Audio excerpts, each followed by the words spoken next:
Hello, and welcome to Warlock 2 The Exiled. Yes, we are going to play a game with a cool name now.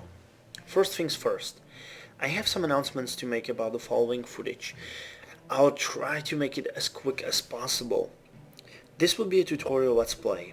I am still very much learning the game, but I intend on playing it in the future as well. So consider this a semi-blind LP where I may do some silly stuff. But that is inevitable in almost all of my LPs, so why not in this one?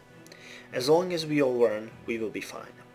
Second, this is a pre-release version 2.0.112.22329, and thus it may not represent the full game that should be out on April the 10th or March the 20th for those who pre-ordered.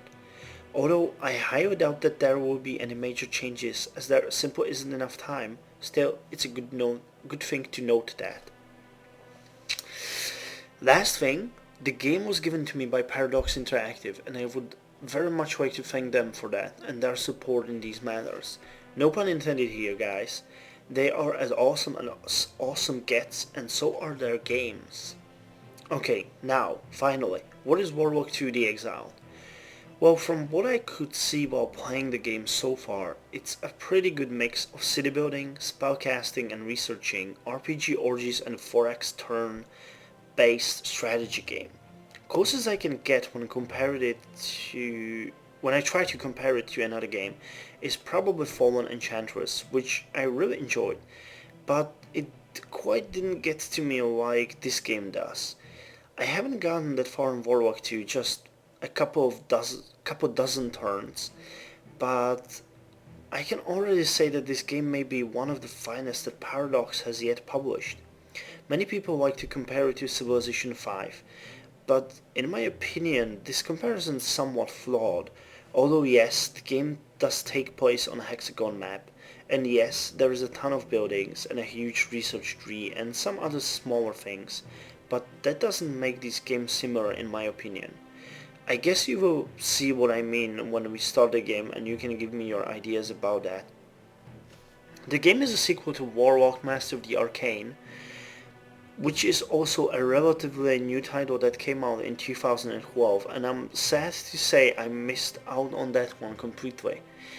But so did many others as it seems. But if you see some things that remind you of the original game, feel free to tell me. Background story for this part, the Warlock 2, is quite simple and straightforward. You're one of the great mages who are semi-responsible for evil and destruction of the world and so forth, and now, after all that, it is time to dispose of the other great mages in an epic battle of wits. Cliché? Maybe, but it works well for its purpose, and I can honestly say that story doesn't play such a huge role in strategy gaming, at least as far as I am concerned. You know, Homeworld and other special games aside. Now, enough staring at the title screen. Let's go. So, first screen we have here is the difficulty choice. We can choose from the following. We have relaxed, which is what is a strategy game. Then we have casual. Sure, I have heard about strategy games. Normal. I have played a few strategy games in my time. Challenging. I do not shy away from a challenge. And impossible. I am a strategy genius. Bring out your worst. Or bring on your worst. That makes it sound evil. Evil. So, 5 difficulty choices. For this let's play, I will go with normal difficulty, despite usually going with the hardest one. By the way, the game is quite unforgiving in the sense that you will encounter all sorts of enemies right from the start, and they will try to ravage you. So yeah, normal is in order here. We also need to choose the mode of the game. From the 2 available. The Exiled mode is what makes the game so much fun for me. There are numerous smaller maps, and these are connected together by a series of gates. When you pass these gates, you get to a whole new world, and or maybe better say map. So, in effect, you may start in, say, icy world, and when you pass the gate, you get to a different one, which could be, say, a desert, or barren, or happy sunshine land. Each place, of course, comes with a unique set of enemies, and they have different vulnerabilities and strengths, and so does your units. So it may not always be a great choice to go with one strategy at each or at all of these places, which brings out, special things in the game, like, well, I don't know what else to say about this. It's pretty easy to understand, I guess. The second mode is sandbox mode. Sandbox mode has no gates. It's one huge map. Think of Heroes of Might and Magic style game. It also has or should have different different regions with different enemies, but they are not divided by the gates, which makes this game, you know, unique in my opinion. Well, and the last thing are the victory choices or victory types that we will have in the game. I'm not really gonna fiddle with these because I am happy with them as they are. Second screen is the world configuration screen. It does exactly what you might think it does. We have choices of the world size: small, normal, large, and huge. We're gonna go with normal, and you can choose the amount of rival great mages: 1, 2, or 3. We are going to go with 3, although the default is 2, so we'll take up one more, just because I feel like it. The last screen is the screen where you will choose your great mage. Now this is also the screen that provides you with most options. First, let's go through all of the predefined great mages, and then I will show you a bit more about them.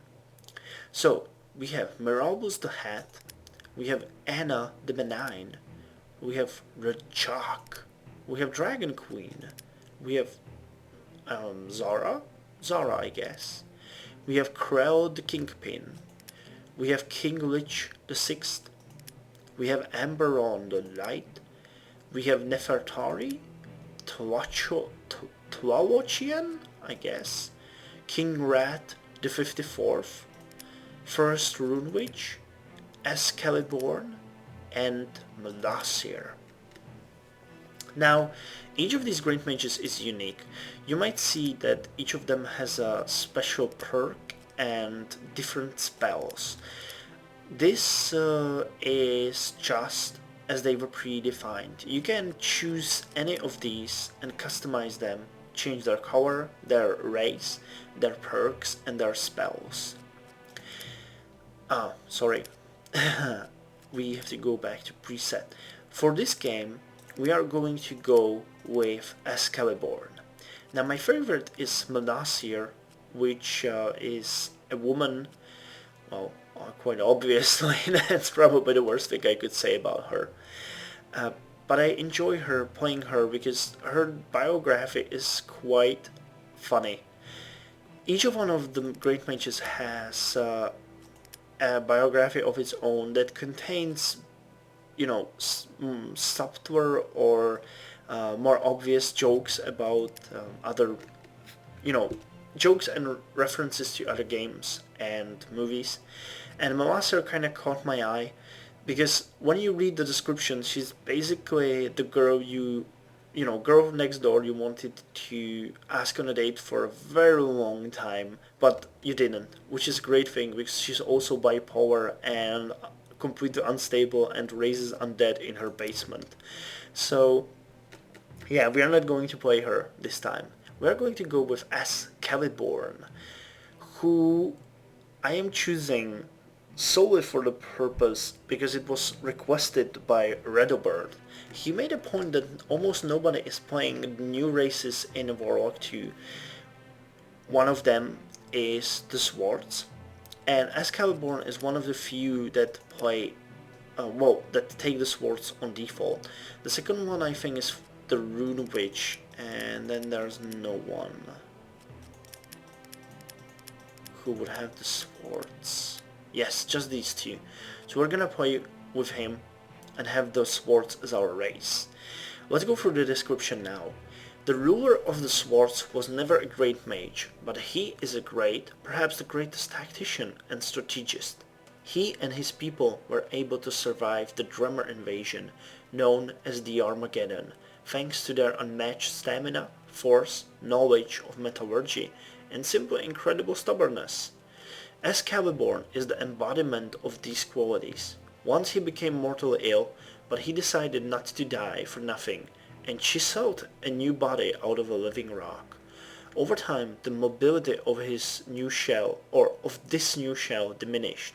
So for the last 100 years, the King in Stone has not left his platinum throne and is ruling the Sword Kingdom through his trusted advisors. Well, that may have some side effects, but anyways, we are going to play him. He has no spells, but I'm used to it because Melasier has none as well. And his perks are quite interesting. He is a magnate, so he gives us an additional production of 10 gold per turn, which is quite a lot. Though there is a better perk around, which is... Wait, which one is it? Trader, yes, Trader, which gives production plus 20%. So... Oh man, this gets annoying a bit. Well, so Magnate is better right from the start because it gives you a huge boost in production, but the Trader is better in the long run because it gives you a percentual growth. Well, he's also a glorious tactician, which is very useful, plus 10% to all of your unit power. To unit power of all of your units, that's what I wanted to say. And then we have Treasury, which gives us 100 gold as a gift in the start. So that is quite cool. We will have to research all of our spells, but you know, I think that's not a problem because rarely anyone has more than 2 spells. Yeah, and the only one who has more is Tlalochian, and his spells suck, so no biggie. So yeah. With that said, I think we can start the game, and yeah, this is pretty much all. So let's go right in the game. On behalf of the Svarts and their great mage Excalibur, let me welcome you to the game. Now we have started in the desert, which isn't as great as it could be, but I guess there are worse places to start in, like the icy points, which I completely hate. Anyways, this is our capital, Ognerekhensk. We have 2 units, we have the Prospectors, we have the Honorable Warriors, and the city has 2 buildings. It has the Prospectors Guild and a market. Now I'm gonna start by talking a bit about the interface because you guys need to know what I'm doing if you want to follow this. So let's start with the city. Now, wait, I'll start here. Ognerekhensk has some growth and some buildings. Now, it is growing to size 4 now, and once this green pie chart will completely fill, we will have an extra population that we can use. Now, apart from Civilization 5, you cannot put your population to anywhere you want. You have to build a specific building for them and then it's done. Oh, we also have a farm. I forgot about that. Now each of the buildings give you some, something. It gives you something, either production or abilities to build other buildings. They might even have defensive purposes and thus cost upkeep. Now our resources are up here. We have 200 gold and our growth is 14.7, which is quite a lot. We also have a food surplus, but not by much, 1.4.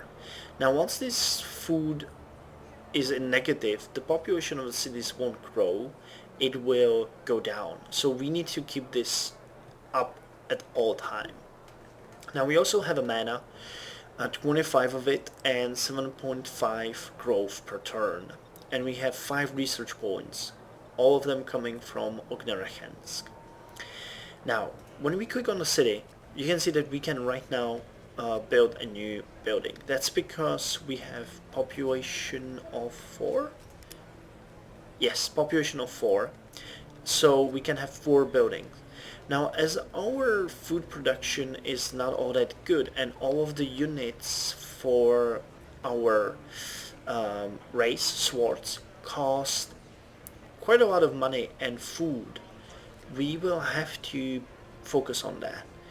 So the city is giving us 3.4 food, so obviously we won't build the granary, which gives 50% production and cost 2 gold. Instead we will build a farm, which gives us a production of 3.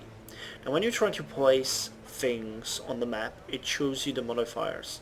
Sadly, we only have the barren desert, so this gives us production minus 20 on the food and plus 20 on mana. So I'm just gonna put a farm here. Now the food, mana and gold production is similar for every single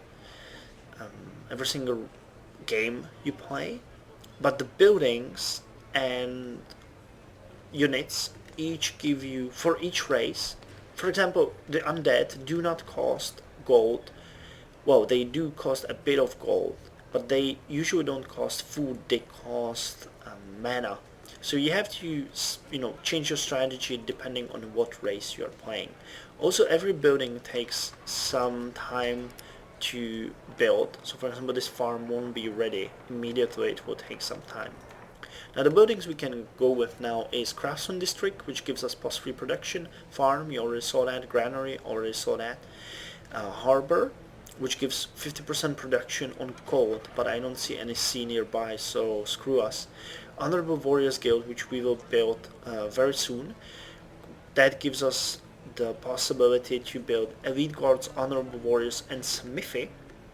Mana Trap, which provides plus 3 production on mana. Research and Digging Department, which gives 100% boost to the research points, but also costs 10 gold. Jesus Christ. And Tax Office, which gives 50% production bonus on gold. Now there's a building tree here, which you can see is humongous, so I guess we might not see all of these buildings in one playthrough, and I haven't seen very many of them. Yeah, sure, all these are all that we will be capable of building. Now here we can recruit the units. We can just build the prospectors, which are the archers. And it's pretty much all. Wait, I also noticed that there is... Yes, this is the defense bar for the town. So the town has 100 hit points. It has an attack of 5 with range of 2. And yeah, it's a fort, basically. So, I already spoke about the resources. Now let's check the spells. Here we can open close our spell research. The spells are divided into 3 categories: Wizardry, Sorcerer, and Divine spells. Obviously we cannot cast Divine spells as it seems, because we cannot research them. Yes, we cannot research them. Maybe we can later on when we conquer a different city, but right now we can't. So anyways, we don't want them because they're mostly like summon skeletons or summon rats and stuff like that, which is... we are Svarts. We are honorable.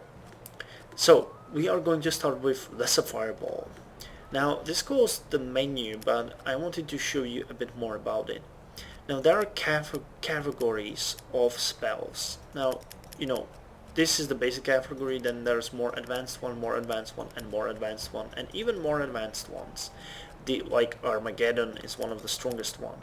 To get to the next category, you need to research 4 spells from this group, and then it will unlock the next group for you, which gives a different strategy for each of the playthroughs. Or, well, you can have the same strategy, but there's many options for you to go with.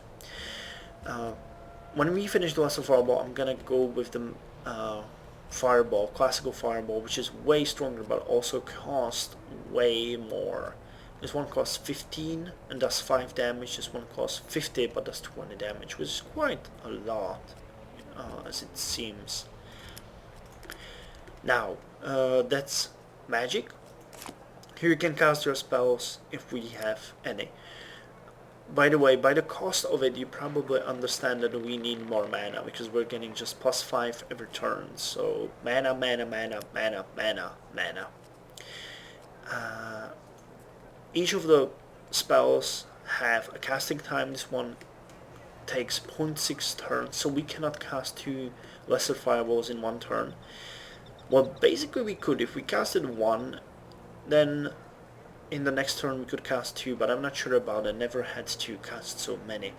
The cost is 15 mana, and it costs only 7 if we are casting it in our own territory, which is not this, but the entire region, entire map, the desert. Okay, moving on.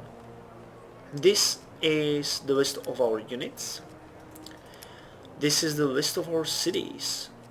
Now we have just one, and this is a really nice overview of the production, so we might use that one later on. These are diplomatic relations. Oh, I have never opened this one before, so the tutorial is showing things. So these are the known great mages. Quick to select one. After you selected a mage, you can see the info on him or her or start negotiations. Here you can see the relations of the great mages with the gods of Ardania. Remember, if you play nice with one of the gods, the opposite one will dislike you. Yes, that is a big thing. If you well, I'm not sure if I should talk about this because I really don't know much right now. The gods play a huge role in the game. If you move on this chart, for example, if you move towards this one, you will alienate all of these, but you will become friends with these. So basically there's always 3 that will like you very much and 1 that will be your best friend, but 3 that will hate you completely and 2 that will remain indifferent. Well, no, basically I guess this is further away from them than from the others. So if you pick 1, you become friends with 3 and others will sort of hate you or completely hate you. And these are known perks. Okay, we can see the perks of the great mages. We don't have any idea right now about the other mages. Now here are the quests. We have none, but we will get them soon. And here's a mini-map. This is the world map. Yes, you can see that there's 1, 2, 3, 4, 5, 6, 7, 8, 9, 10, 11, 12 maps in this game. Oh, by the way, one very cool thing that I like is that if you click on a world, well, it opens it now because we don't have any others, but it shows you the units and cities and resources that you know of in that place, which is kind of cool because it's important for us. It is important for us. Okay, anyways, with that said, we are going to see the last thing before we move on, and that's our units. Now, Svarts, as I checked them, have very strong units that are very expensive, so we will have some elite things running around later on in the game. Honorable Warriors have attack of 9, can walk 3 tiles, are fighter, so they have a melee range. They cost us 2 gold and 1 food every turn. They have Stoneheart, which gives them resistance 15 to melee and 10 to missile, and basic armor, which gives them 20 melee and 40 missile resistance. So they are very very much armored. We can upgrade this, and they can upgrade it as well as they get experience. They need how much? 20 experience to level. Now the resistance you can see here, they have 35 melee, 50 missile, 100 to life magic, 0 to death, spiritual and elemental magic. And this is their description. From early childhood, every honorable sword is prepared to serve in the army, learning tactics and the strategy of war and how to wield one-handed, two-handed and throwing hatchets, axes, halberds, and hammers. Upon coming of age, honorable swords are for the first time dressed in their ancestral armor and sent to the barracks of the guard. Guardsmen are particularly proud of the fact that even though their equipment with heavy armor, shields, and axe is somewhat outdated, this has not affected their military performance. In modern battles, I keep babbling, honorable warriors are dangerous and valuable, just as they were hundreds of years ago. By the way, for example, for skeletons the resistance is minus 45 and minus 50 or something like that. So they are really good. And the prospectors have a higher attack and range, but you can see the resistances are way lower. They have Stoneheart as well. Supporting units, support per turn. So we are not paying upkeep for this one, I think. Being a prospector is an honorable and interesting occupation. In search of valuable resources and convenient locations for mining, prospectors often walk thousands of miles without returning home for years. No wonder their motto is prospect and seek, find and mine. Cool, so these are the two units we have. Now I want to start recruiting another unit right away because it is important to have a very strong army right from the get-go, but we need to be careful with our resources. Gold is not a problem right now, but these things can eat you alive.